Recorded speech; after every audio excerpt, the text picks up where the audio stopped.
So, for example, for science, of course, there's a lot of money for science, but everything is incredibly bureaucratic. I think they could have found a model which is a bit simpler.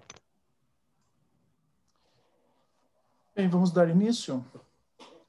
Bom dia, boa tarde a todos. Obrigado pela presença. Então, dando continuidade aos trabalhos do segundo Encontro Internacional de Pesquisadores em Xadrez, lembrando que o nosso propósito é instituir um espaço para a apresentação de trabalhos científicos sobre o uso do jogo de xadrez como tecnologia para o ensino, o desenvolvimento social e terapia para diversos transtornos. Nós vamos assistir à conferência do professor Fernando Gobet sobre tendências das pesquisas sobre o xadrez. O evento é organizado pelo Instituto Federal do Paraná, com a colaboração da Universidade Federal do Paraná, da FEXPAR, da CBXE, CBEM, UDESC e vários colegas enxadristas que estão dispostos a trabalhar pelo xadrez ciências. A todos, o nosso muito obrigados. Para fazer a mediação da conferência, contaremos com a colaboração do grande mestre Jaime Sounier, que foi 7 vezes campeão brasileiro e também é ex-presidente da Confederação Brasileira de Xadrez. Com a palavra, o grande mestre Jaime Sounier. Bom, boa tarde a todos. Então, nós estamos aqui para ouvir o Dr. Fernando Gobet, mestre nacional de xadrez também, um grande pesquisador, e como o Wilson tem realçado nas palestras já nesses últimos dias, que teve uma influência muito grande dos nossos projetos aqui, né, pelo seu trabalho para consolidar as pesquisas em xadrez e nos benefícios da prática do xadrez. Então, é a primeira vez que o Gobet fala, que eu escuto ele falar em xadrez, e eu também me assomo aos que estão muito curiosos em saber aí das opiniões dele, como andam hoje. Ok. Good afternoon, Dr. Gobet. It's a pleasure to have you here. I will give you the word and anything you need or any I may help. I guess you speak some Portuguese or Spanish or Italian. I see. But anything you need, we are here to hear you. Yeah, thank you. Okay, so I'm going to share my screen. You need to enable me to share my screen, please.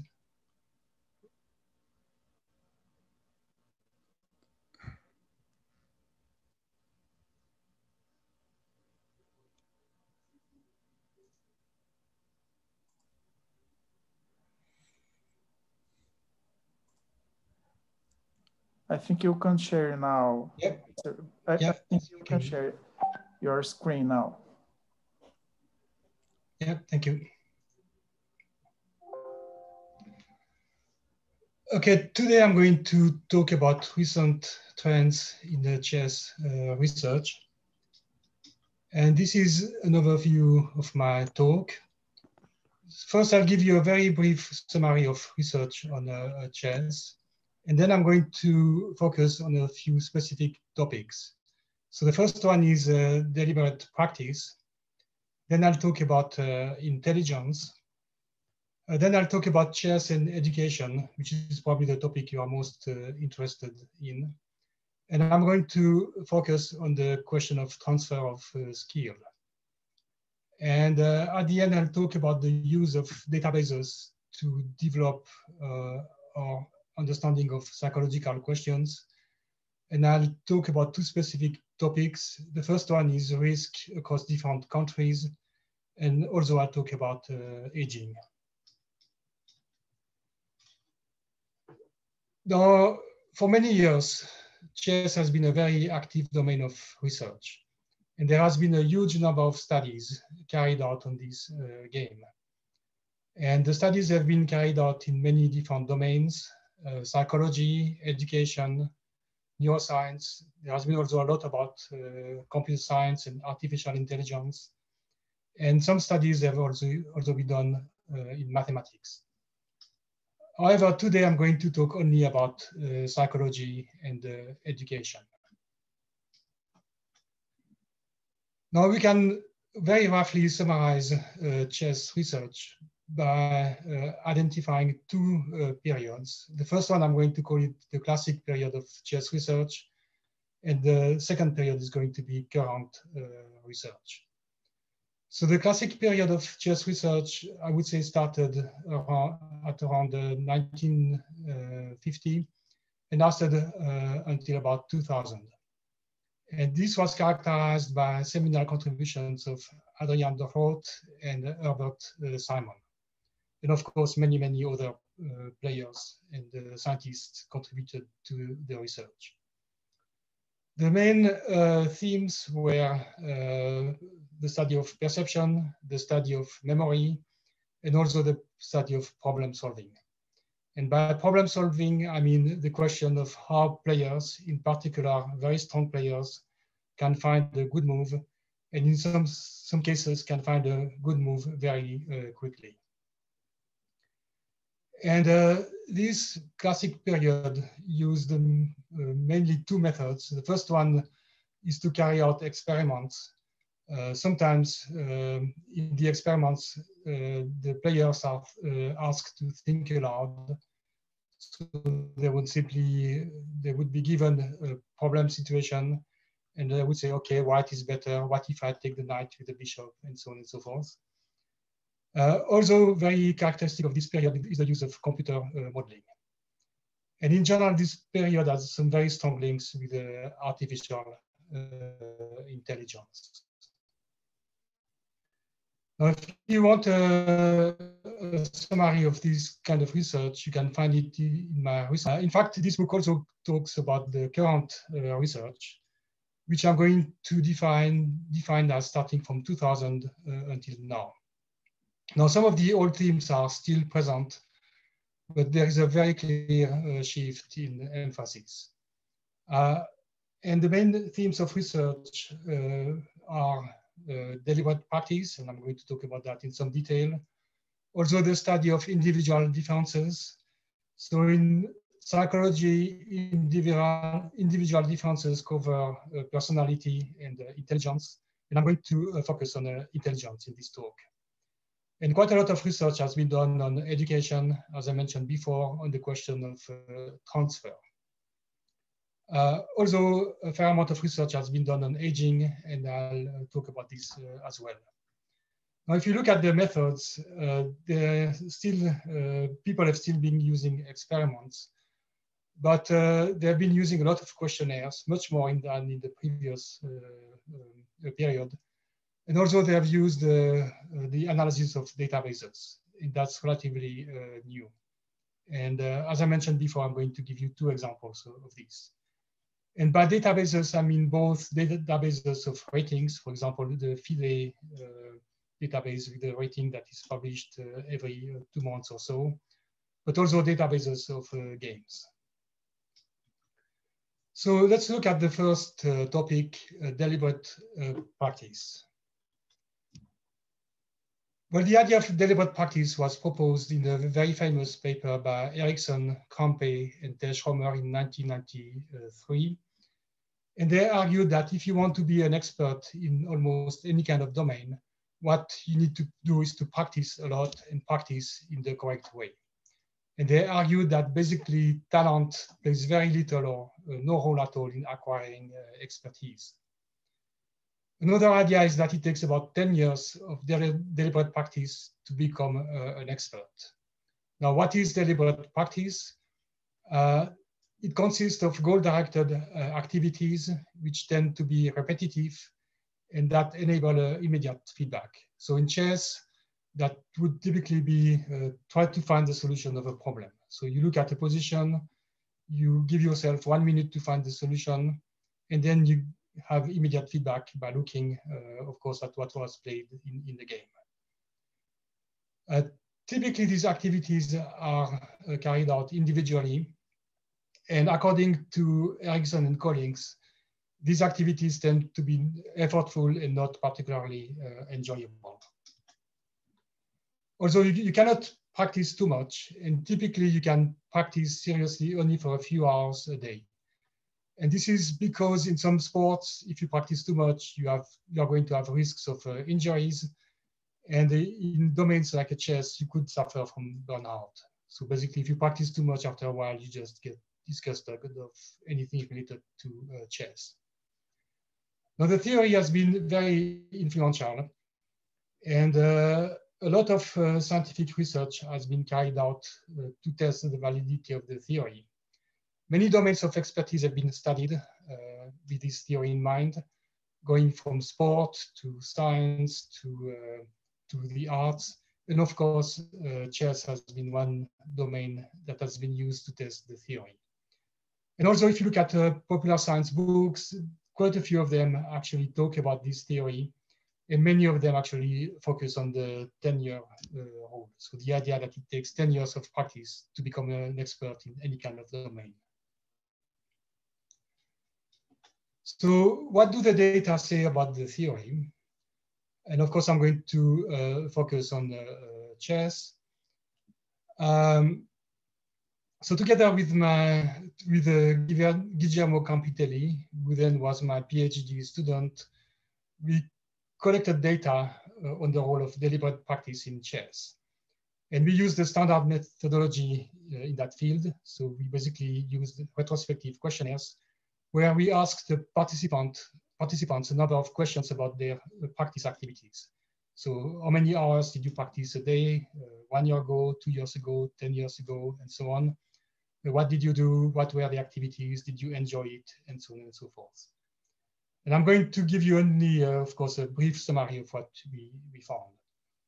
But the first result is that it took on average 11,000 hours of deliberate practice to reach master level. So this is actually pretty close to the 10-year rule. Sometimes it's called the 10,000 hours rule. So it takes 10,000 hours of practice. So in our sample, and by the way, the sample was made of 104 players from Argentina. So our sample basically satisfied this prediction. Also, if you try to correlate deliberate practice with the skill level, you found that deliberate practice accounts for about 18% of variance in skill. And in a previous study carried out by Charnes and colleagues, they found that practice accounted for 25% of the variance. So the numbers are pretty much the same. So there's no doubt that deliberate practice is important to become an expert in chess. Now here we look at the amount of individual practice. And by the way, deliberate practice could be both group practice and individual practice in the case of chess. And as you can see, well, first in the x-axis, we have the years of serious practice. In the y-axis, we have the cumulative individual practice. And you can see that the masters practice more than the experts. So masters are going to be players above 2,200 ELO. Experts players between 2,000 and 2,200, and intermediates are below 2,000. So the masters practice more than the experts, and the experts practice more than the intermediates. And the results are fairly clear. So Ericsson and colleagues got the same results with the musicians. However, there is a huge variability in the amount of deliberate practice, and that's not predicted by the theory.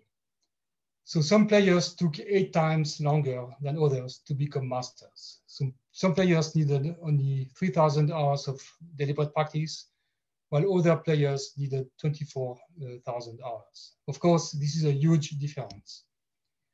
And in fact, some players practice more than 25,000 hours, but they never reach master level. So clearly these results are not in line with the theory. Also in a reanalysis for data, Ambrix and colleagues proposed the following graph. On the x-axis here, we have the accumulated number of hours of deliberate practice. And here we have the percentage of players within each skill group. Now what you predict is that most of the masters should be on the right-hand side of the graph, should be here, and the weaker players should be here. Now, there is a tendency for the masters to practice more, but the data are clearly not that consistent. And quite a lot of masters didn't practice that much. For example, quite a few had around 7,500 hours. And some masters actually practiced very little. And by contrast, some intermediate players who should be on the left part of the graph, some of them actually practiced quite a lot. If you look at the experts, they are pretty much all over the place. So again, the key point here is that there is a huge variability in the amount of deliberate practice, which is not predicted by the theory. Also, the theory predicts that skills, that is, the more you practice, the better you get. And this is not really supported by the data. Well, for practice the same amount in the 3 years, but the experts were clearly better after 3 years than the experts. Also, if you look at what happens after 3 years, and that's what you have on the x-axis are the years of practice since starting seriously, from 3 years to 20 years. And then here we have the mean international rating as a measure of skill. What you find is that the masters increased a little bit, but not massively. But the experts or the candidate masters basically didn't increase. If you draw a regression line here, it's pretty much flat.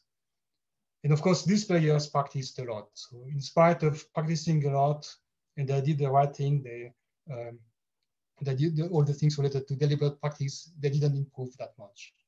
So again, this is not consistent with the theory.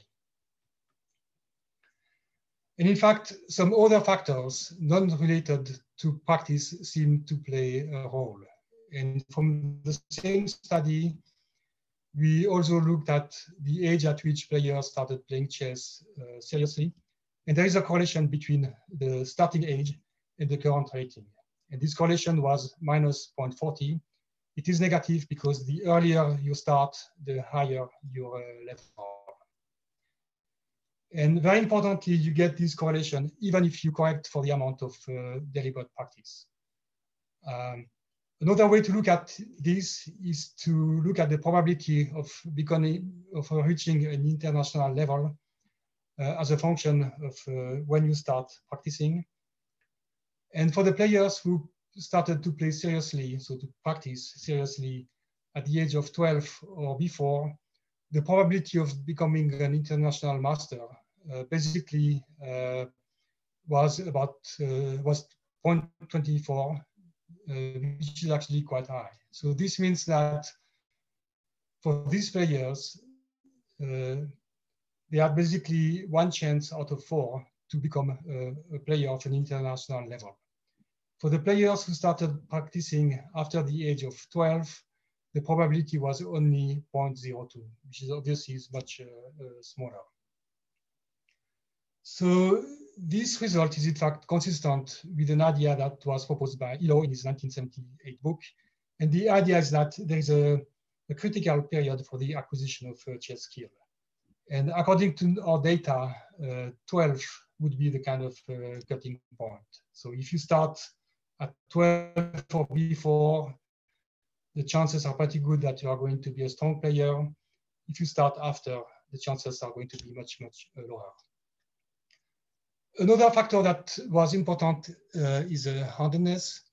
Well, handedness is whether you use your left hand or your right hand, or if you use both hands.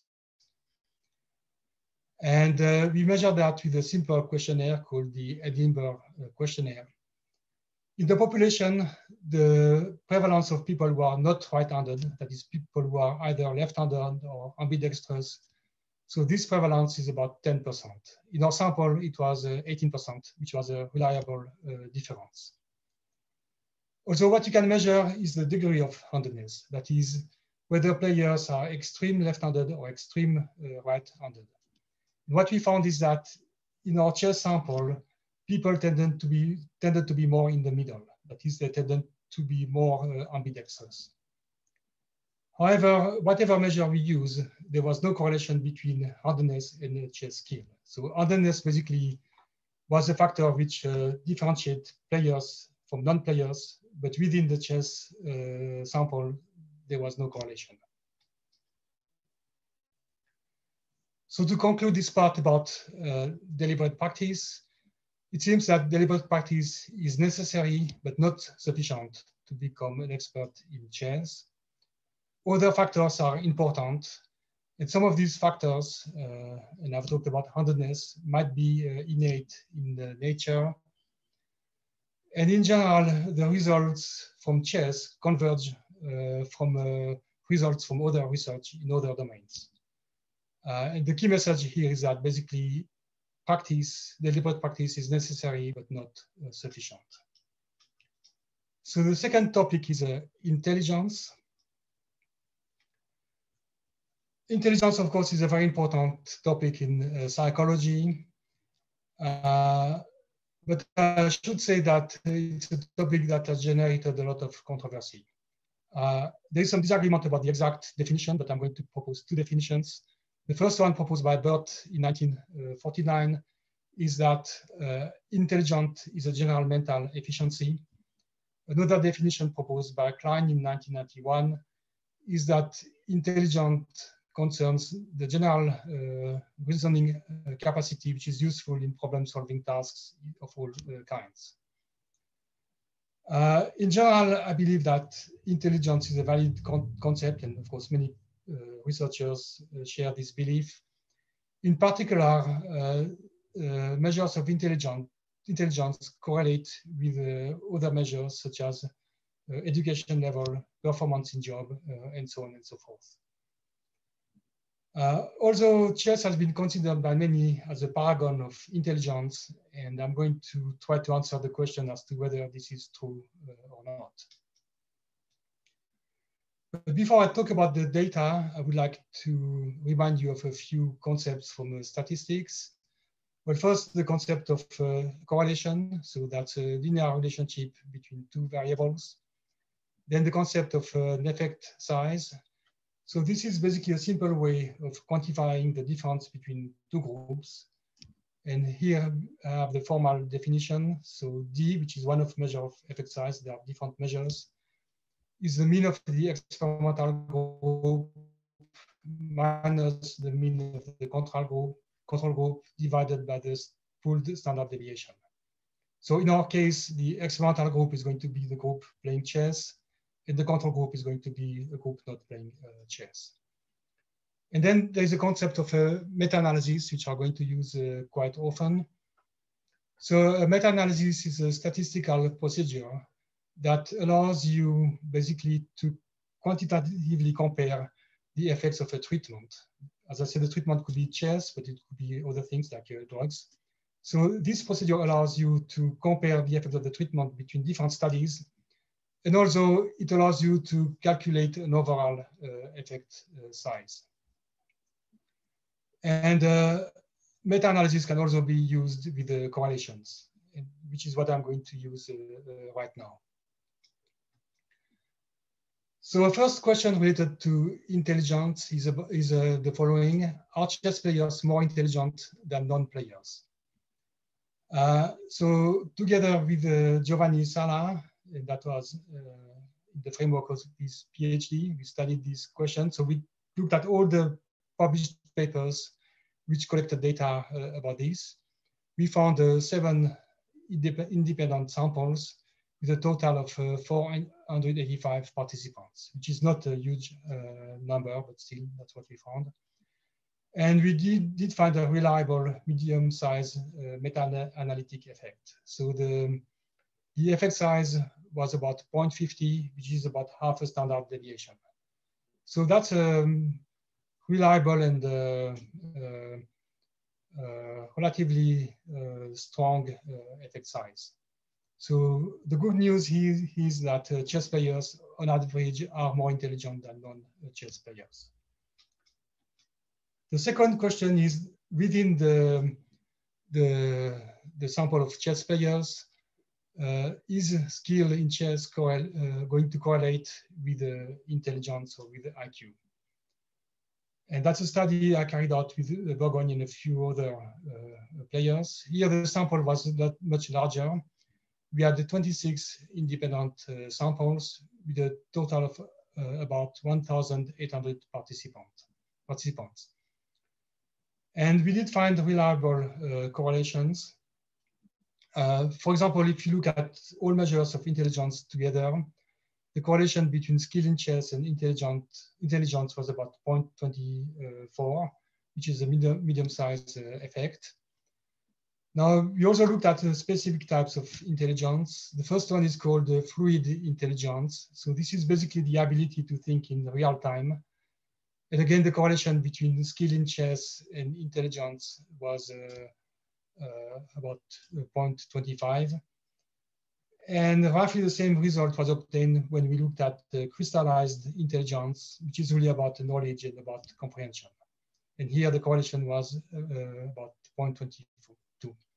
So basically this means that looking only at the people who play chess, the more intelligent you are, the better you are going to be at chess. Of course, all these are about averages, and you can find exceptions. Now, the question is, what do these correlations mean? And of course, this brings us about the direction of causality. And there are different possibilities. The first one is that intelligence comes first, and intelligence is going to have a causal effect on the chess. So if you are more intelligent, this means that you are more likely to play chess. And also, if you play chess, if you are more intelligent, you are going to play chess better than people who are less intelligent. The second possibility is that basically chess comes first. And then if you play chess, that's going to increase your intelligence. So chess has a causal effect on intelligence. Of course, it could be possible that you get a causality in both directions, both from chess to intelligence, but also from intelligence to chess. And of course, there are other possible causal models if you add other variables such as motivation. In the next part of the talk, I'm going to talk about this possibility, which is that chess has a causal factor on intelligence.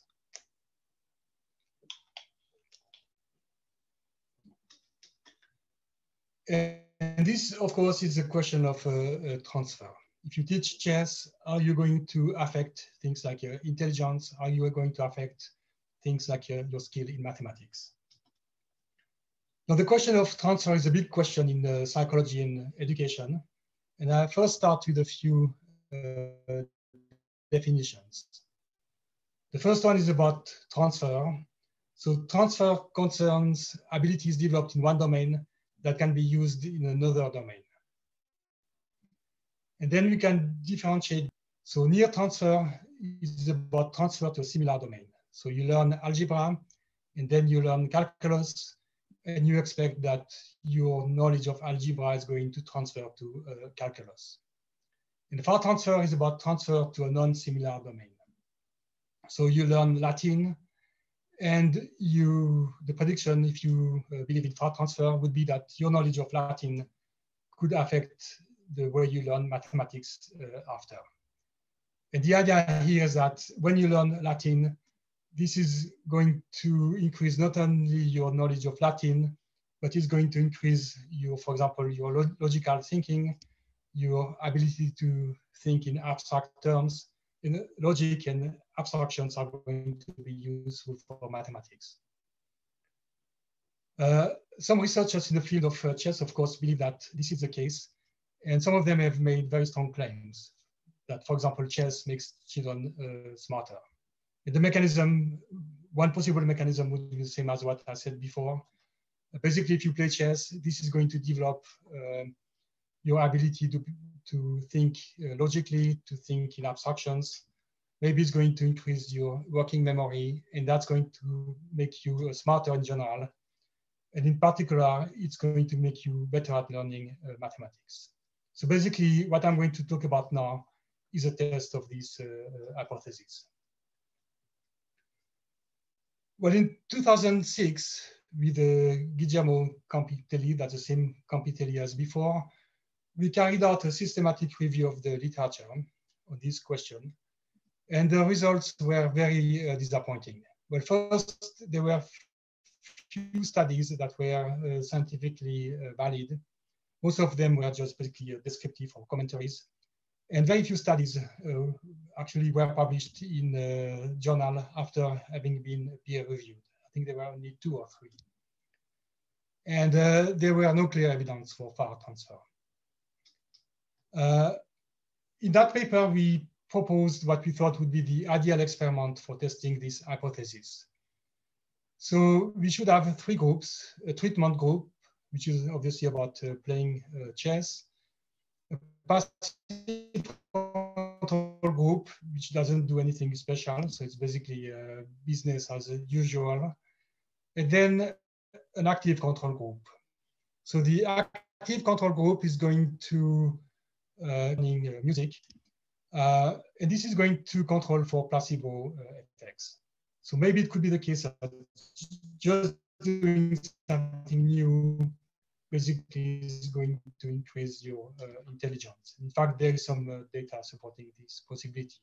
So that's why you need is a random allocation.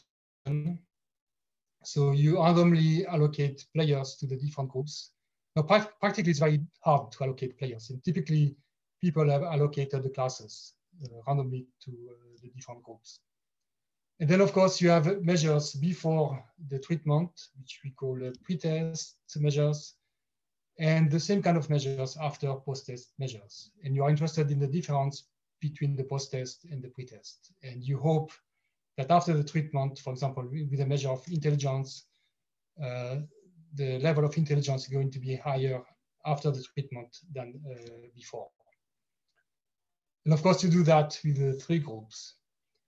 Ideally, you should use a double-blind design, but this is very hard to do in a domain like well, education in general. Of course, this is the standard design in medicine, and that's exactly for the same reasons that I've been talking about. In particular, that you need the active control group to control for placebo effects. Now, the bad news is that this design has been used very rarely in chess instruction. In fact, I know only 2 studies which look at these where we try to find an effect on cognitive abilities or academic success. And that's 2 studies that Giovanni Sala carried out in the framework of his PhD. So in the first experiment, we used Go as an active control group. And in the second experiment, we used checkers as an active control group. The first experiment was relatively small. We only had the second experiment at the before than 3rd and 4th graders.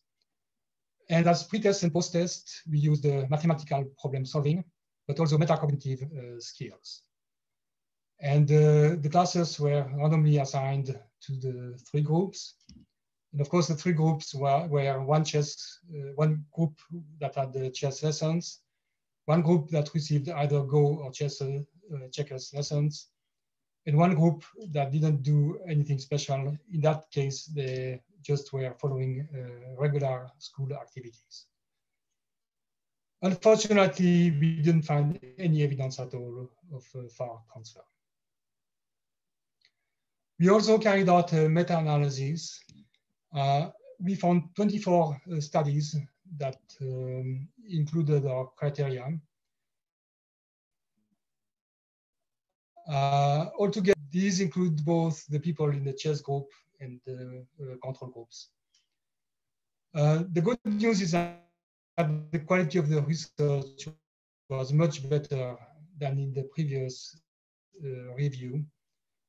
Clearly, yeah, the design quality had increased quite massively, except that we don't find we don't have any studies with an active control group. But besides that, the quality is quite good. We found a modest effect on academic skills, in particular mathematics and cognitive ability. That is, the group that learned chess did better in mathematics and intelligence than the control group, which typically was the passive control group. And the effect was modest, about 0.34. So this G is roughly the same as the D I was talking about before, which is 1/3 of a standard deviation. I mean, that's not a negligible effect. However, as I said before,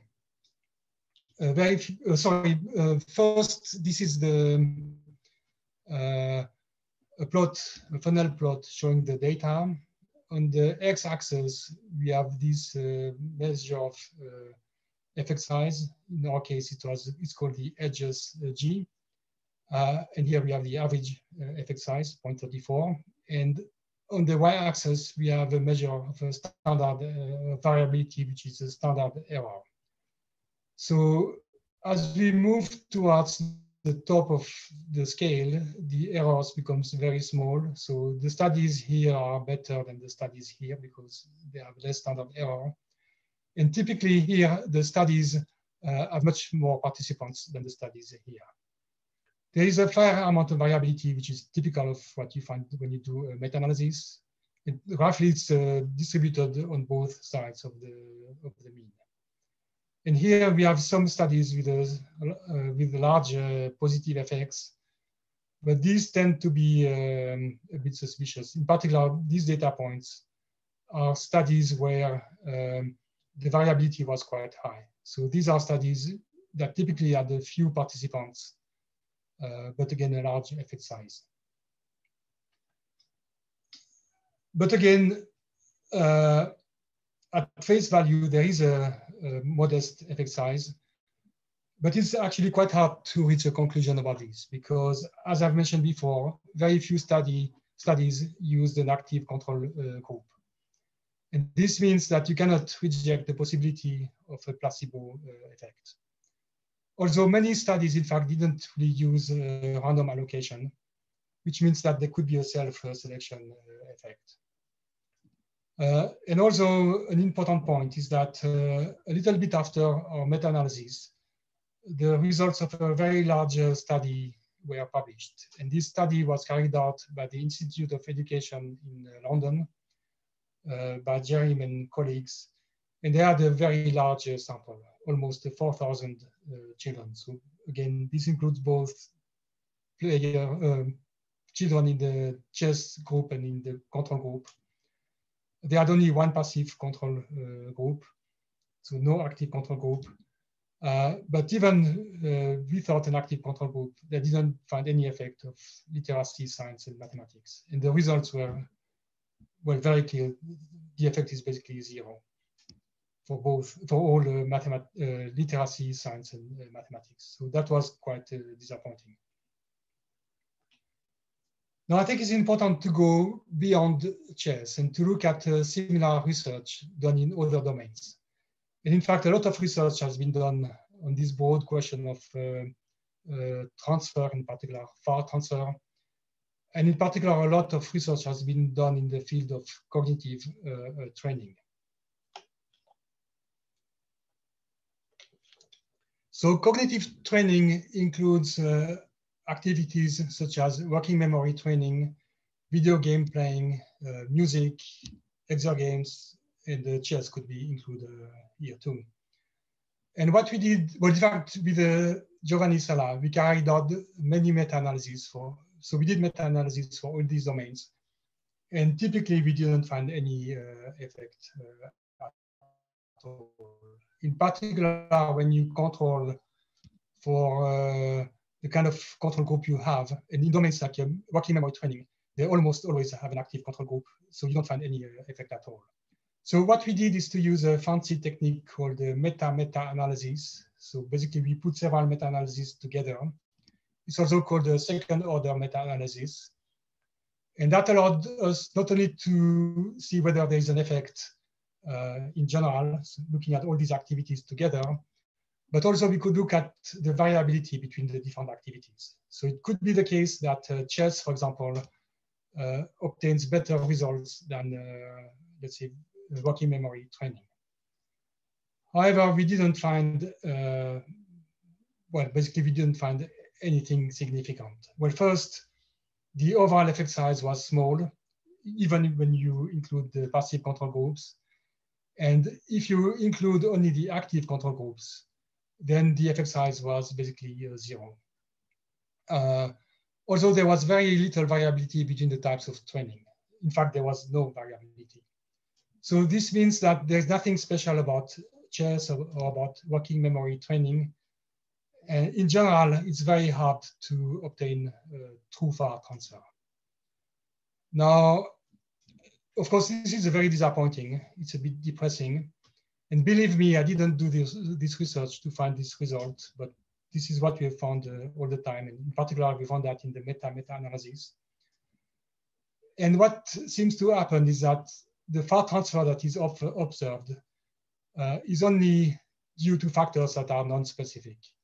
So that could be due to placebo effects. In some cases, it's due to a publication bias. So publication bias is about the idea that scientists publish only the results which support their hypothesis.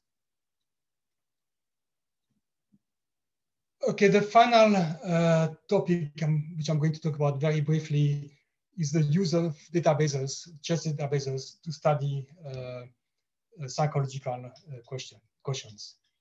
And I'm going to talk about two topics. The first one is risk, and the second one is aging.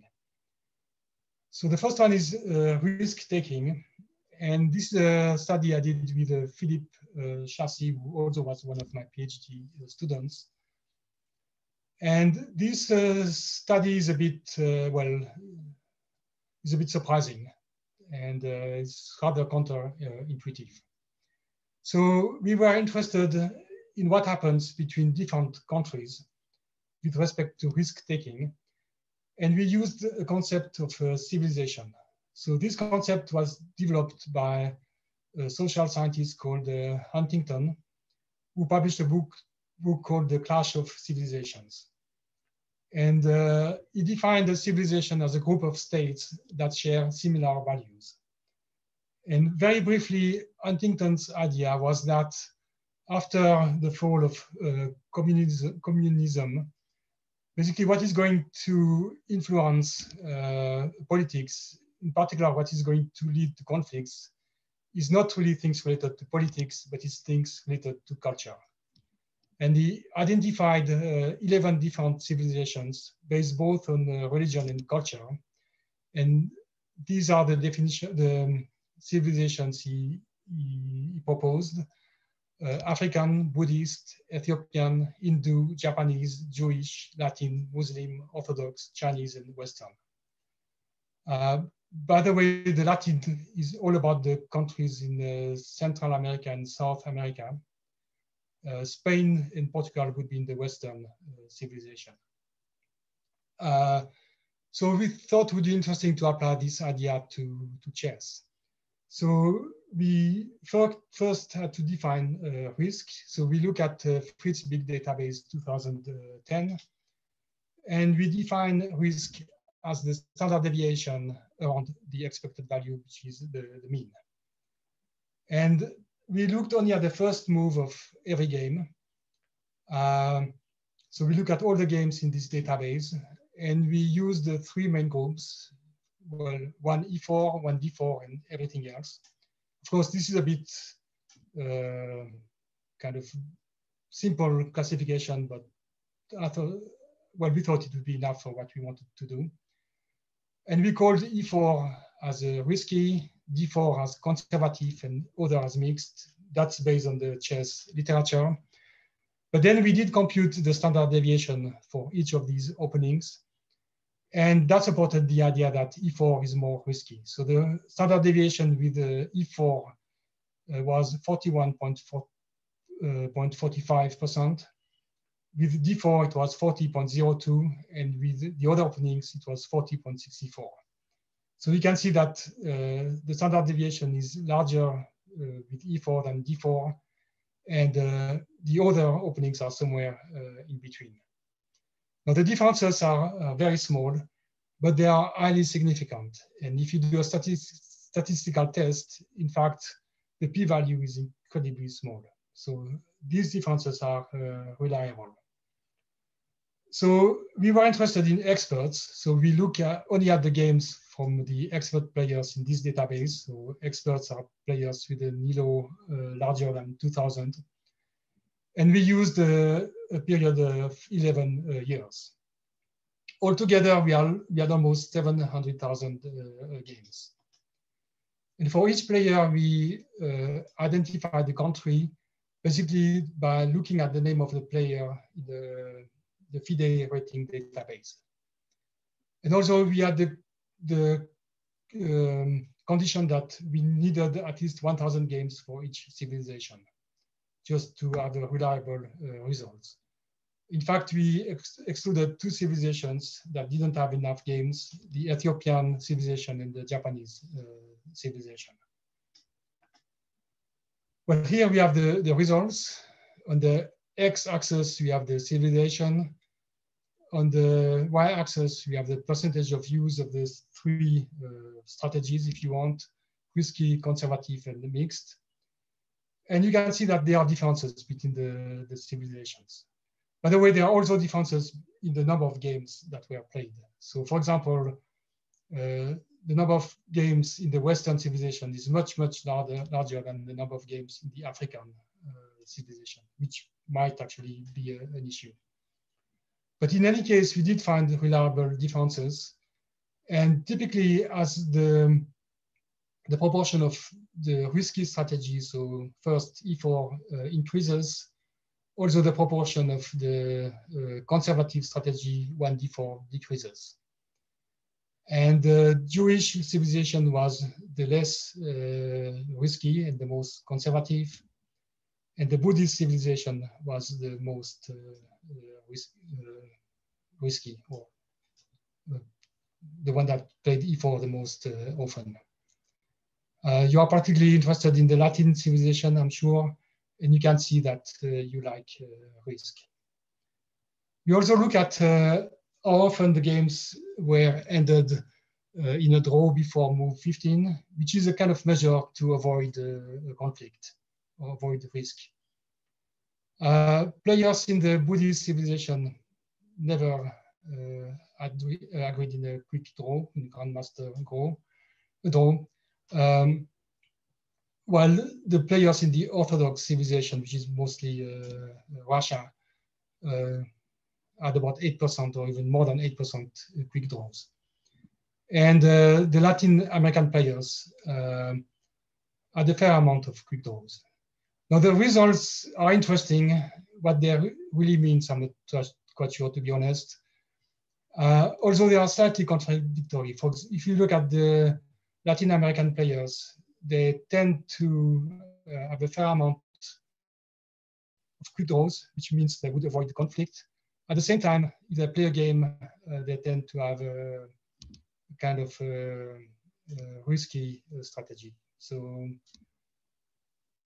well, in the paper, we try to make links with politics. I'm not sure we were that convincing. The second example is from aging.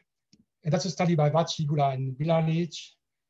And they were interested in the hypothesis that age is kinder to the initially more able, which is an hypothesis that was proposed by Bloom and Jarvik in 1974. So the idea here is that if you are an expert in the domain, well, when you age, you are going to, of course, see a decrease in your ability, but this decrease is not going to be that important because, in a sense, your ability is going to protect you against the effect of aging. To test that hypothesis, Vachi and colleagues used the German chess rating database, which had, in their study, had about 130,000 unique players.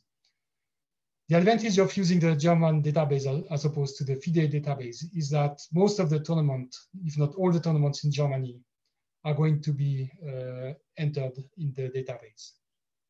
While if you look at the FIDE database, many tournaments are never going to be entered. So you could argue that the German database provides a more reliable measure of skill.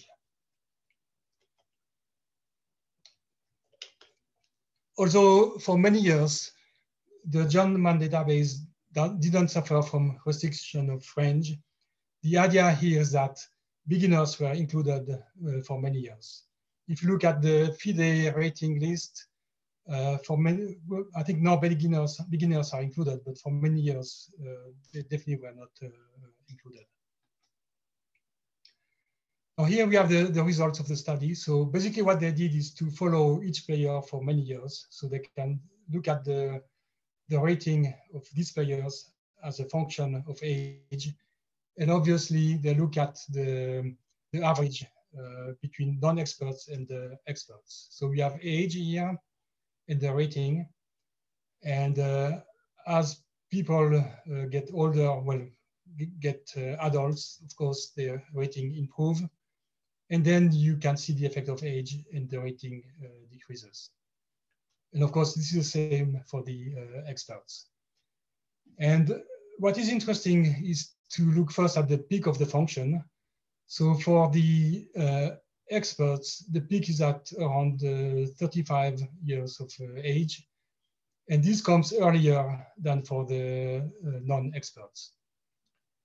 But after the peak, of course, there is a decline. And by the way, the decline is stronger with the experts than the non-experts. But there is also an inflection point. And this inflection point means that the decline becomes less steep. And you find that, of course, with the non-experts. And Vacchi and colleagues argue that basically age is more cruel to the experts with respect to the initial decline, because that comes earlier. That's the circle in white. However, if you look at the stabilization of the decline, then the age is kind of to the experts, because this stabilization comes earlier. So these are kind of interesting results. Of course, there are some issues with this kind of analysis as well. Okay, to summarize what I've been talking about. Well, first I've argued that there is a huge amount of research on chess, and that has been the case for many, many years. When I talk about deliberate practice, I argued that this kind of practice is necessary, but is not sufficient for reaching a high level of skill in chess, and in fact in other domains. Then I've argued that chess players are more intelligent than people who do not play chess, and also that there is a correlation between intelligence and the level of chess skill. Then I've talked about the question of transfer from chess instruction to other fields, and I've concluded that basically this is still an open question. When I talked about the meta-analysis on this question, I showed that there is a modest effect size, but only a few experiments used the correct design where you have 3 groups, and in particular design where you have an active control group. And then I also linked that to research on other types of cognitive training, and that research was not particularly encouraging.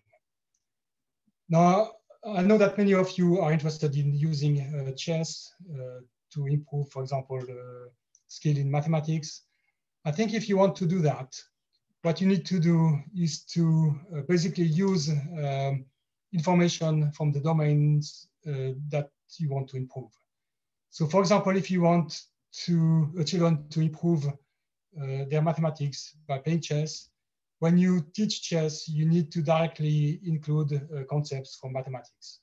So for example, you can use the idea of a Cartesian graph, and you show that the chessboard is represented as a Cartesian graph. And you need to do that in a very explicit way. I don't think you can expect that if you just teach, I don't know, the Spanish opening and the rook endgames, that there would be another automatic transfer. You need really to include specific information into what you teach about chess. And of course, then chess has the advantage that it's a game, that it's exciting.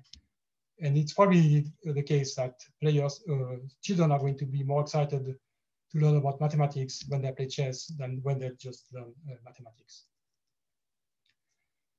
Then I talk about the analysis of databases, and I gave examples from risk and age. In general, I think that this type of research is very interesting, but the interpretation is not that easy. And I don't think that using chess databases is a kind of magic bullet that solves all the problems. It is an interesting approach, but there are some issues. Also, when I talk about databases, I talked only about two approaches: the analysis of the first move, that was about risk, and also the analysis of ELO ratings when I talked about age. There is a third approach, which I didn't talk about, but which is very interesting, is to estimate the quality of moves using top computer programs. So you can look at many games in the database and use this kind of technique to see, for example, if there is an effect of age, or to see people play better now than, I don't know, 50 years ago, and so on and so forth. And several papers have been done using that technique, but I didn't have time to talk about that today. So to conclude, chess is currently a very active domain of research, and I think that the future of chess research is very bright. Thank you very much.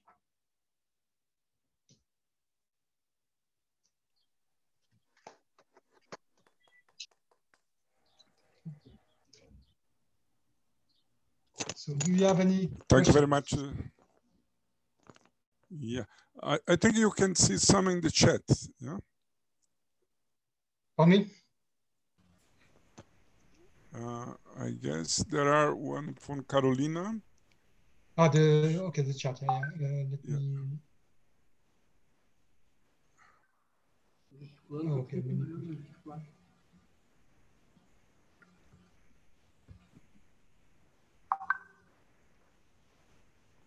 Yeah, the first question is whether there are studies using electrophysiology and brain imaging, such as fMRI, to investigate cognitive skills and the capacity of generalization of or transfer to other domains. Okay, first part of the question, well, many studies have been carried out using EEG, or ERP, which is a kind of EEG, fMRI. I didn't talk about that today. There are definitely interesting studies. And I would say at least 20 studies have been done in this domain. And typically you look at differences between experts and novices.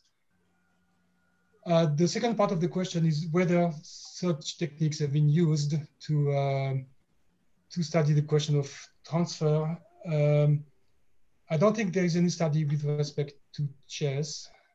In fact, well, I'm quite sure there's nothing with respect to chess.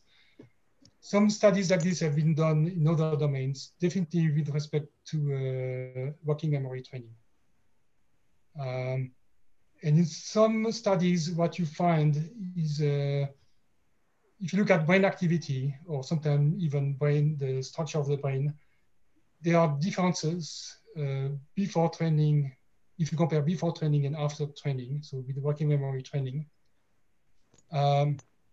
So for example, you can have differences about brain activity. In some cases, you have differences in the amount of white matter before and after training. But what is very surprising is that you don't find differences at the behavioral level. Well, you do find differences about working memory training. So if you practice working memory training, you get very good at these tasks. So there is an effect here, but there is no far transfer. So what seems to be the case based on these brain imaging results is that if you do any kind of activity, that's going to change your brain, but the changes are going to be very specific to your domain. By the way, there are some very nice studies about that, about music. Well, first, within the domain, if you study the brain of musicians and non-musicians, you find very, very clear differences at very precise levels of the structure of the brain. So for example, if you compare people who are professional violinists with even amateur violinists, you find differences to the brain areas that are specific to the left hand, because the left hand is about fingering. You have to be very precise, but no differences with the right hand, where you don't really have to need this level of precision. And with music, people have also looked at the effect of training, not only on music ability, but other activities. And again, you do find the brain changes, but you don't find the effects in other activities like, let's say, mathematics or intelligence. But with respect to transfer in chess, no such study. Okay.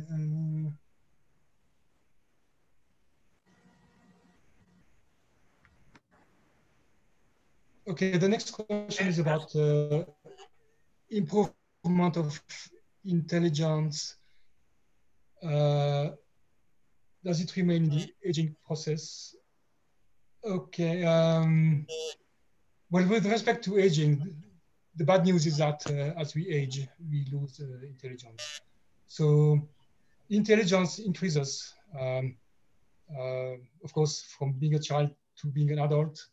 And then very quickly, especially if you look at fluid intelligence, there is a decline. That starts very, very quick. I think starting from age 25, basically your fluid intelligence is going down. It's not massive.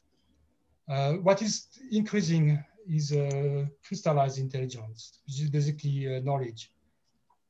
So for example, I'm able to give a talk, which is reasonable now, in spite of the fact that my fluid intelligence is not the same as what it was when I was 20 years old. And this is because I can use a lot of my knowledge. But I cannot think in real time as quick as I could do, well, 25 years ago or more. And that's probably why I stopped playing chess, because I realized that was getting too hard. So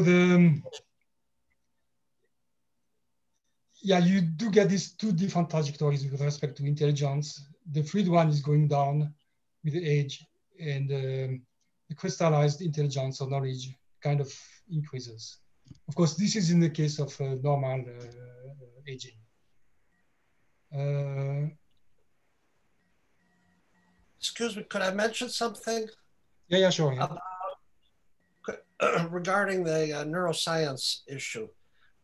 In a study that I did with some other folks, fMRI study with non-experts, we found activations in the parietal lobe, and we had no activations in the frontal lobe. Then with another study done with masters, there was quite a bit of activation in the frontal lobe, which tends to be the seat of intelligence, according to some theorists.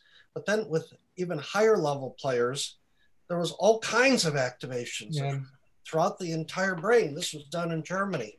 So I just thought I'd mention that. I thought your presentation for now was very clear and very informative. Okay, thank you very much. Yeah, with respect to activation in different parts of the brain, yeah, the results are not that clear about chess. And you find the same pattern in different fields of research. At the beginning, you get very clear-cut regions of the brain. But when you collect more data and use different paradigms, and in paradigms in particular use better techniques, more and more places get activated. So the research into brain imaging, not only in chess, but in all sorts of fields, I think was a bit disappointing because it didn't really answer the question that clearly.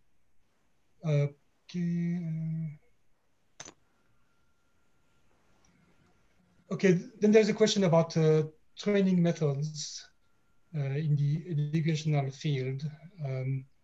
Okay, I assume the question is not teaching chess to be better, for example, in mathematics, so the transfer question, but the question is about if you want to be a good chess player, what kind of training methods are the best? Okay, that's a very good question. There's very little research about that, surprisingly. If you look at the literature of expertise, you would expect that chunking mechanisms are important.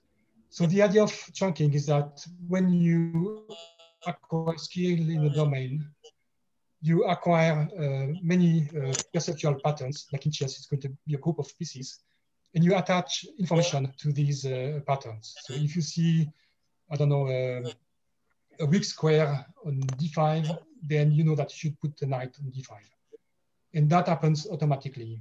And the idea of a chunking theory is that really in all domains of expertise, what you do is to acquire many, many patterns. You acquire information with these patterns, and then basically automatically you know the correct answer. So applying that to education, the idea would be that you should provide a very large number of patterns, the patterns that you want to teach. So you should avoid the patterns that are irrelevant or incorrect.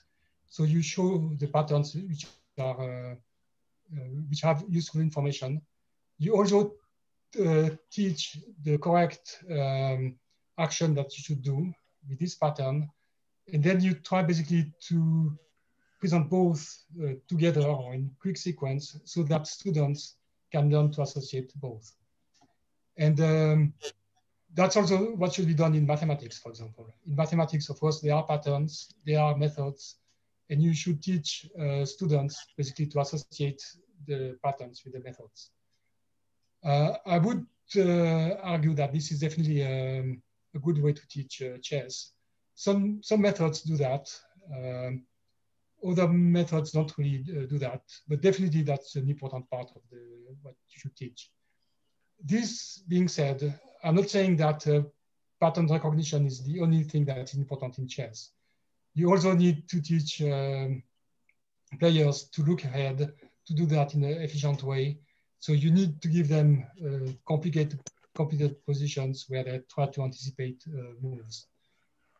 But if people don't have the necessary knowledge, I don't think it's very useful to anticipate very deep because, of course, as you all know, the search space is huge. And if you're not selective in your search, you look at branches which are not effective.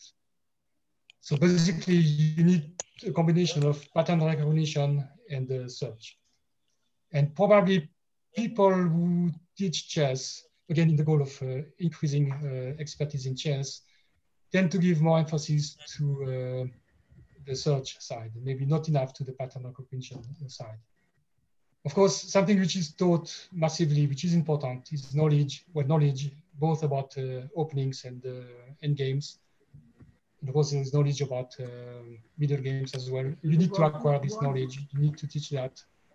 But probably you could do that in a more efficient way, using more pattern recognition. Okay, the next question.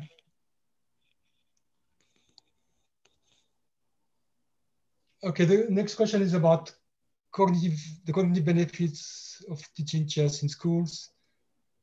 What is the importance of chess in schools? So, of course, I'm asked this question very often, and I know that you are all interested in this question. When I give a talk in this kind of audience, I always feel a bit bad because I know that I disappoint you very badly. It's not that I want to disappoint you, I just report the results. In fact, at the beginning, I was surprised that there was no transfer. I think I was more surprised that there was no transfer in other types of activities like music or working memory training. So, but I think it's just a fact. I mean, the quantity of data is absolutely massive. So I think the role of teaching chess in school has to be changed a little bit. You don't want to have these very ambitious goals, which is basically to increase intelligence or to increase skill in mathematics. You have to have something which is a bit more limited. As I said before, you can use chess, which is a game, as a way of motivating children when they learn a topic. I'm going to talk about mathematics, but you can use that for teaching Spanish or English or geography. The idea is that when you give a chess lesson, you incorporate information for the other domains. So if you want to teach ideas from mathematics like addition, multiplication, and other things, basically you teach about chess and then you incorporate this concept about mathematics into what you are teaching. So if you teach young children, of course, they learn about addition. in chess, you talk about addition when you compute the value of pieces. I don't know, a rook is, let's say 5 points, which is 3 pawns plus 2 pawns plus 1 knight, very roughly. So that's a simple addition, and you can link that to what you teach in mathematics. And my point is that you need to really do that in a very explicit way. And the best way to do that is probably to link,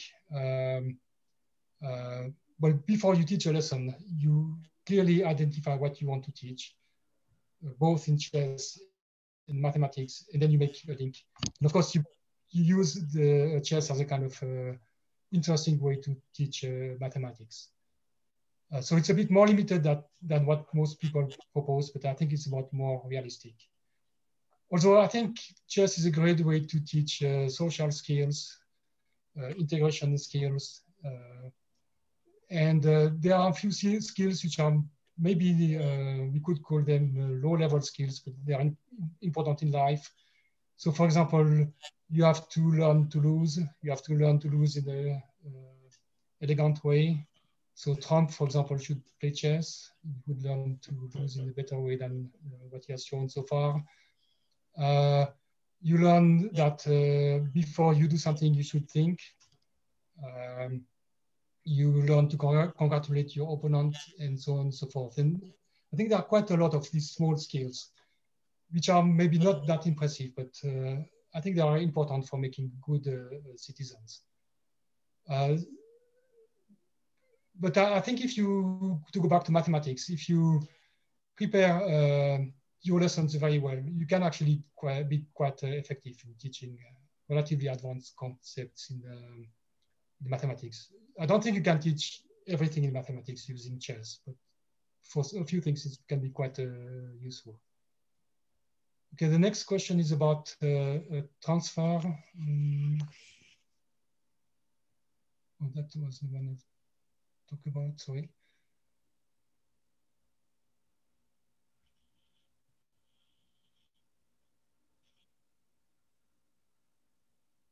Okay, the next question is in Portuguese. In Portuguese. Could somebody translate it? I think I understand it, but I'm not sure. Yeah. In learning machine specialists,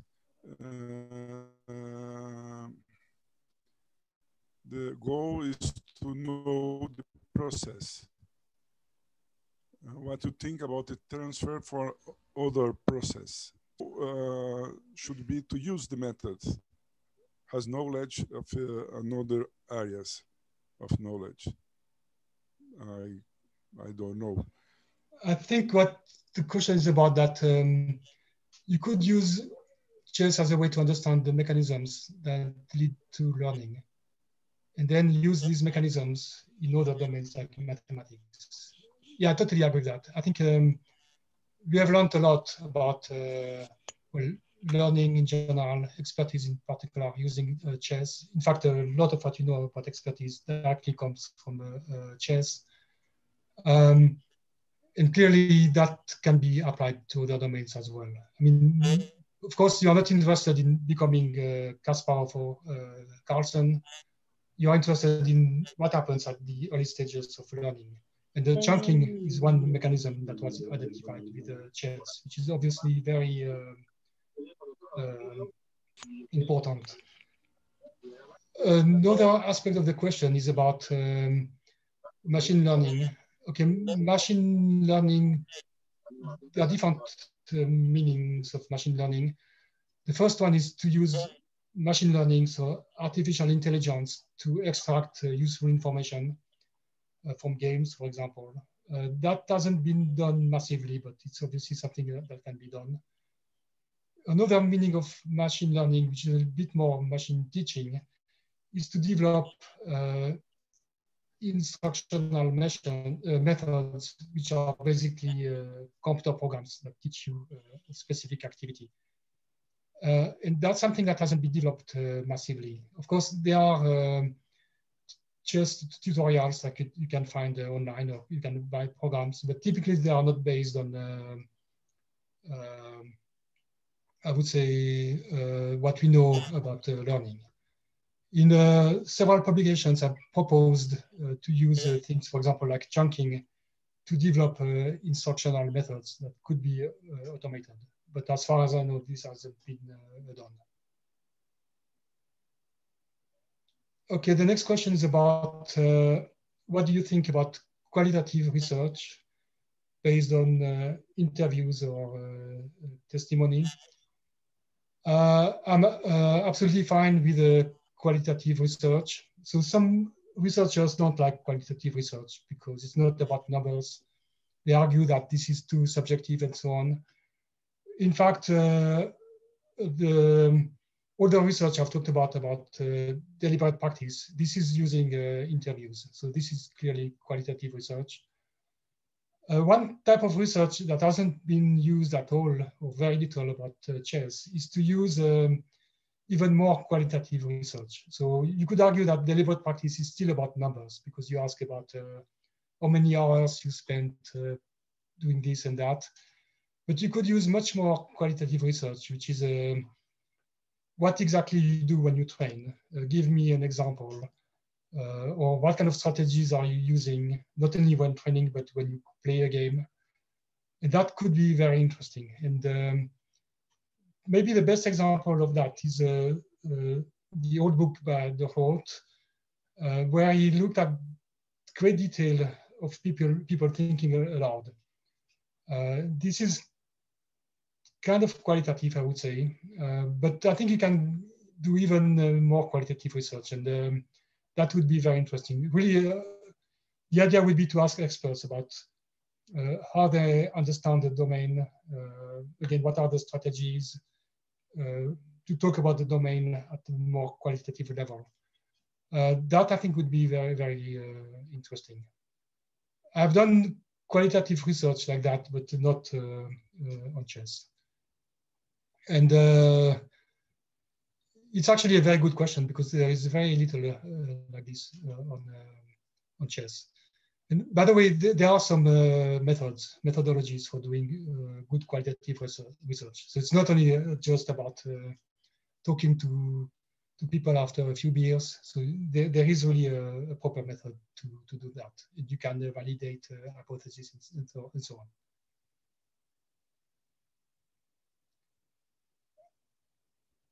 Okay, about transfer in Dominion, the results could be different in other civilizations. What do you mean by Dominion?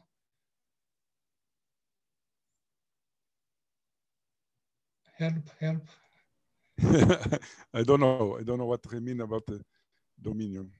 Yeah, MV, who is MV? Você pode esclarecer, MV? Você pode esclarecer o que você fala com Dominion? No, okay. Well, if I maybe subject, for example. Subject. Yeah, I don't understand. Yeah, it must be something related to civilization. Oh, sorry, I don't understand the question.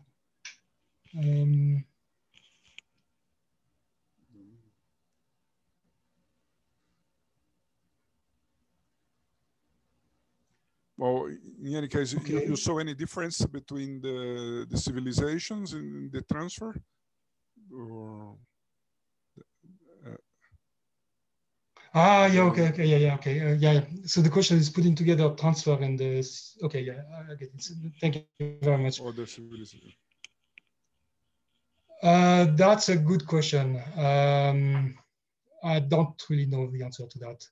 Most of this, well, many studies were done about transference chess. Many studies were done in England, Italy, probably a few of them in South America. No, you don't find differences between these different countries, but of course, many countries didn't have any study at all. Of course, if I argue that there are differences about risk, maybe there are differences about transfer. Yeah, it's a good question. I don't know, maybe more research.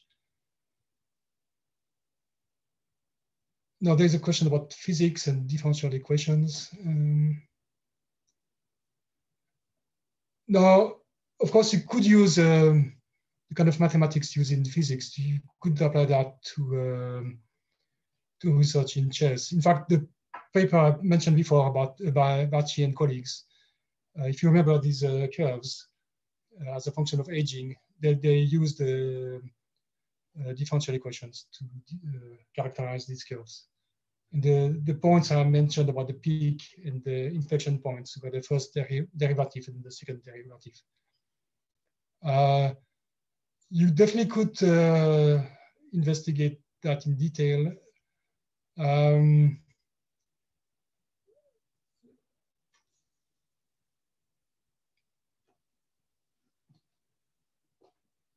Now, my impression is that in many domains, differential equations are not the ideal tool in psychology, I would say, because of course, if you use differential equations, you have to transform everything into numbers, which is absolutely fine in many domains. You could argue that it's fine in the study that Bacci and colleagues carried out. But when you do that, you lose a lot of information. So for example, in chess, every move has some meaning, which cannot really be summarized into numbers. Well, people have tried actually to transform everything in chess into equations, but that didn't work. There was an old book, and I'm afraid I don't remember the author, where what he did is to develop basically a set of equations, a formal mathematical system, where he was trying to predict the best move. So he had a bunch of equations, and then you would give a chess position, the location of the pieces, and he would compute a variety of things. And he was trying to predict what would be the best move as a function of all these, but it didn't work at all. And I think there are just limits in what you do with differential equations. Also, if you try to predict something about the chessboard, don't forget that the chessboard is very small. It's 8 by 8. So basically, you are always at boundary conditions. You're always near the side of the board. If you had a board like 10,000 by 10,000, maybe you could predict more by differential equations or other equations. But given the small space of the board, if you want to predict things about chess, I think you're always dealing with exceptions.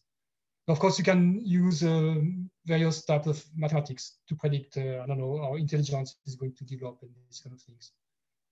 And again, the study of Bacci and colleagues would be a good example of that.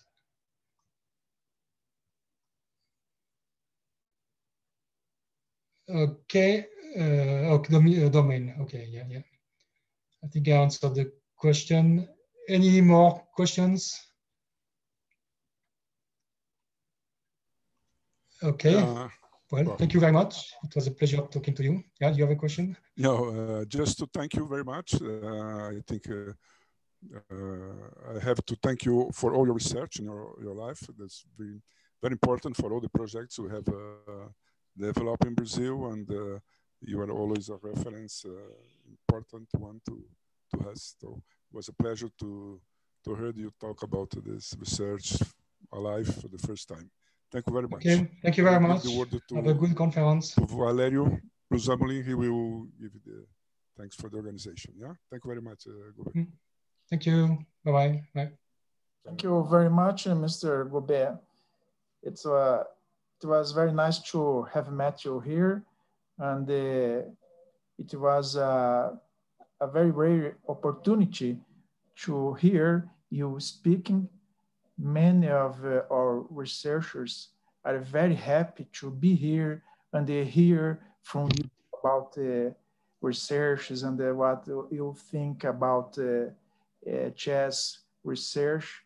Your work is very important to us, and everybody here enjoy a lot to read your papers, and we will be very happy about reading more of your work. Thank you very much. Okay, thank you very much. And I hope one day I'll be able to travel to Brazil and give a real conference. We will do what we can to bring you here to hear and know you personally, Mr. Gobet. Thank you. Yeah, I would be very happy to visit you. Thank you very much. We're waiting for you then. Thank you. Obrigado Thank you. pela participação. Hoje, às 8 horas, às 20 horas da noite, às 20 horas nós teremos a apresentação do professor Maurício sobre xadrez terapêutico. Um abraço e até lá.